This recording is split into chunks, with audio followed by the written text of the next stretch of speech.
কি শুরু করেছেন আপনি? হ্যাঁ, এসব কি অবস্থা আপনার? কি ব্যাপার? চিৎকার কিসে? বলেছিলে না খুব ভালো একটা ছেলে, এটা তো নমুনা। হ্যাঁ দেখো রুমের মধ্যে কিভাবে হাফ প্যান্ট পরে আছে। এই কি সমস্যা? মেয়ে মানুষ বাইকের পিছনে বসেছে বলে কি তুমি বিমানের পাইলট হয়ে গেছো? আজব ব্যাপার করলাম কি আমি? কি করছো বুঝতে পারতেছো না?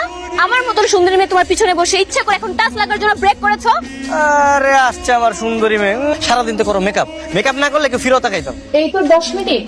আরে দোস্ত আর বলিস না, ওর জন্য সব লেট হয়েছে। এটা কে, দুলাভাই নাকি? এই তোর সারপ্রাইজ। কংগ্রাচুলেশন দোস্ত। দুলাভাই আপনি কিন্তু অনেক স্মার্ট। Thank you. এই থ্যাংক ইউ মানে? তুমি কি আমার বয়ফ্রেন্ড নাকি? ফাইজলামি করো? ওরকম কিছুই না, আমাদের বাসায় আসছে বেড়াতে আর কি, আমার বাবার বন্ধুর ছেলে। তুই ওর হাত ধরে আছিস কেন? বাবা, তোমার বন্ধুর ছেলে আজকে আমার মান সম্মান সবকিছু নষ্ট করে ফেলেছে। আজকের পর থেকে ওকে আমার সাথে কখনো বাইরে পাঠাবা না। আঙ্কেল, আমি ঢাকায় আসলে চাকরির জন্য আসিনি, আমি একটা মেয়ের ভালোবাসার জন্য এসেছি। মেয়েটা কে বলো? মেয়েটা দূরের কেউ না, আপনারই মেয়ে যারা। আমি বাবা হিসেবে আমার মেয়েকে তোমার সঙ্গে প্রেম করাবো, এই কথাটা বলতে তোমার একটু লজ্জা করলো না? বাবা হয়ে আমি সেটা পারবো না। আঙ্কেল, আপনি কিন্তু কথা দিয়েছেন, আর আমি জানি আপনি আপনার জীবন দিয়ে হলেও সেই কথা রক্ষা করেন। চল আমি তোকে নামিয়ে দিই। তুমি নামিয়ে দিবে মানে? ও সৈকতের সঙ্গে যাক। আলো কি বললো মনে নেই? সৈকতের সঙ্গে যাবে না। বাবা আমি তো রাগ করে বলেছি, সমস্যা নেই, তুমি চলে যাও, আমি সৈকতের সাথে যেতে পারবো। যতই বুদ্ধি করো না কেন, আমার মেয়ে তোমার সাথে প্রেম করবে না।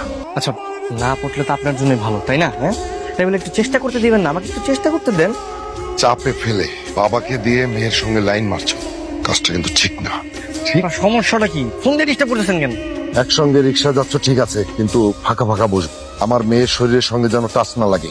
আচ্ছা ঠিক আছে, সমস্যা নেই। অ্যাকচুয়ালি আমি তোমাকে সরি বলার জন্য এখানে নিয়ে এসেছি, তার সবকিছুর জন্য আমি সরি। তুমি যেভাবে হেসে হেসে কথা বলতেছো, আসলে তোমার উপর আমার সব রাগ অভিমান সব ভুলে গেছি। সত্যি? তাহলে ফ্রেন্ড? ফ্রেন্ড, কি ব্যাপার, আপনি এত ডিস্টার্ব করতেছেন কেন? আপনি কি খেতে কাজ নাই? এই তুমি আমার মেয়ের হাত ধরে আছো কেন? কি বলছে যারা? তোমাদের মধ্যে কি গিয়ে প্রেম হয়ে গেছে নাকি? আপনাকে বলা যাবে না।